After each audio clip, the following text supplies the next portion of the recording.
मीरा भाईंदर महानगरपालिकेच्या निवडणुका पार पडल्यानंतर आता महापालिकेत मराठी महापौर नेमण्याच्या मुद्द्यावरून राजकारण चांगलंच तापलेलं पाहायला मिळतंय।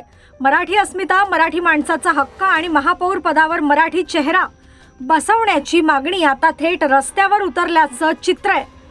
मराठी एकीकरण समितीचे अध्यक्ष गोवर्धन देशमुख यांनी अत्यंत गंभीर आणि खळबळजनक वक्तव्य केलंय।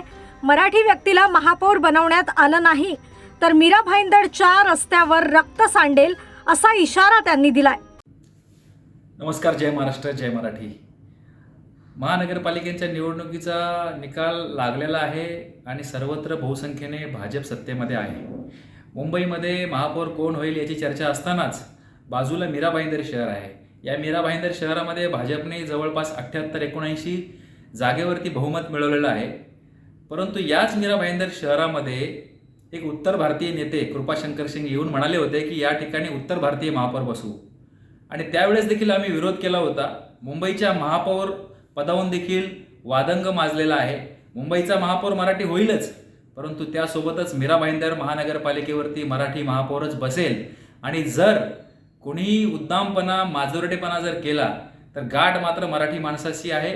या मीरा भाईंदरनी मराठी एकीकरण समितीने काढलेला मोर्चा आपल्या सर्वांच्या लक्षातच आहे। परंतु जर आता पुन्हा कोणी असा प्रकार केला आणि आमच्या नाकावर टिचून जर परप्रांतीय महापौर बसवण्याचा प्रयत्न केला तर या ठिकाणी उग्र आंदोलन होईल आणि संयुक्त महाराष्ट्र 2 म्हणून एक मोठा लढा या मीरा भाईंदर शहरामध्ये उभा राहील, हे मात्र नक्की आहे। आम्ही मराठी महापौरावर ठाम आहोत आणि जर कोणीही माजोरटेपणा करून आमच्यावर दडपशाही करण्याचा प्रयत्न केला तर या मीरा भाईंदर महानगरपालिकेच्या प्रवेशद्वारावर रक्त सांडल्याशिवाय राहणार नाही। भले माझा जीव गेला, माझ्यावर गोळ्या झाडल्या तरी ते मी सहन करायला तयार आहे। परंतु या मीरा भाईंदर महानगरपालिकेवर परप्रांतीय महापौर बसू देणार नाही। मराठीच महापौर झाला पाहिजे, यासाठी आम्ही माननीय मुख्यमंत्री देवेंद्र फडणवीस यांना निवेदन पाठवलेलं आहे।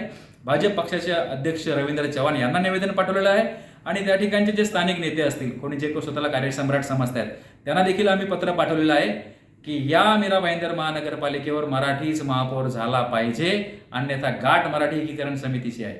जय महाराष्ट्र, जय मराठी। गोवर्धन देशमुख यांच्या या वक्तव्यामुळे राजकीय वर्तुळात मोठी खळबळ उडाली आहे। दरम्यान मराठी महापौराच्या मागणीला महाराष्ट्र नवनिर्माण सेनेचाही पाठिंबा मिळताना दिसतोय।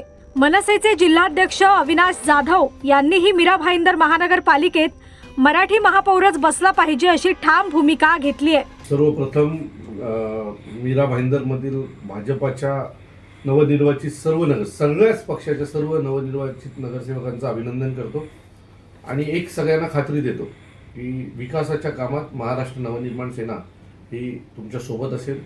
जिथे विकासाचा विषय असेल तिथे आम्ही कुठल्याही प्रकारची चुकीची भूमिका आमच्या पक्षाकडनं कधीही घेतली जाणार नाही। परंतु विषय ज्यावेळेला महापौर पदाचा येतो, जसं एकीकरण समितीने जे सांगितलं, आम्हीही त्याच भूमिकेवर ठाम आहोत की मीरा भाईंदरचा महापौर हा मराठीच असला पाहिजे। कारण शेवटी हे महाराष्ट्रात आहे ना, सो तिथला पहिला अधिकार भूमिपुत्रांचा आहे आणि तुमच्या पक्षातही अनेक भूमिपुत्र आता निवडून आले तर त्यांना न्याय द्या। तर आमची परत एकदा मागणी आहे की मीरा भाईंदरमधला महापौर हा मराठीच असला पाहिजे। आणि एकीकरण समितीला माझी विनंती आहे, तुम्ही जे म्हटलात की रक्त जर महापौर मराठी बसला नाही तर रक्त सांडेल, सो आमची विनंती आहे की तो रक्त फक्त मराठी माणसाचा नसला पाहिजे, एवढीच माझी विनंती आहे। अपेक्षित आहे की मीरा भाईंदरचा पुढचा महापौर एखादी महिला किंवा एखादी पुरुष हा मराठीच असेल। या संपूर्ण वादावर भाजप आमदार नरेंद्र मेहता यांनी प्रतिक्रिया देताना स्पष्ट शब्दात सांगितलंय की कोण काय बोलतंय याच्याशी मला काहीही देणं घेणं नाही। माझी पार्टी महापौर पदासाठी जो निर्णय घेईल तोच निर्णय मी मान्य करेन। मराठी एकीकरण समितीने सांगितलंय काल की जर महापौर मराठी नाही केलं तर रस्त्यावरती रक्त सांडू, तर यावेळी मीरा भाईंदर मध्ये मराठी महापौर मिळणार आहे की नॉन मराठी, काय नेमकं? बघा, असं आहे की अजून महापौरचं आरक्षण आलं नाहीये आणि हा पक्ष निर्णय घेईल। त्याने काय सांगितलं त्याच्यावर मी काय उत्तर द्यायला बांधील की नाहीये। माझा पक्षाचा जो निर्णय असेल तोच महापौर असेल। एकीकडे मराठी अस्मितेचा मुद्दा तर दुसरीकडे थेट हिंसक इशारे। मीरा भाईंदरमध्ये महापौर पदाचा हा संघर्ष पुढे कोणतं वळण घेणार हे पाहणं आता महत्त्वाचं ठरणार आहे।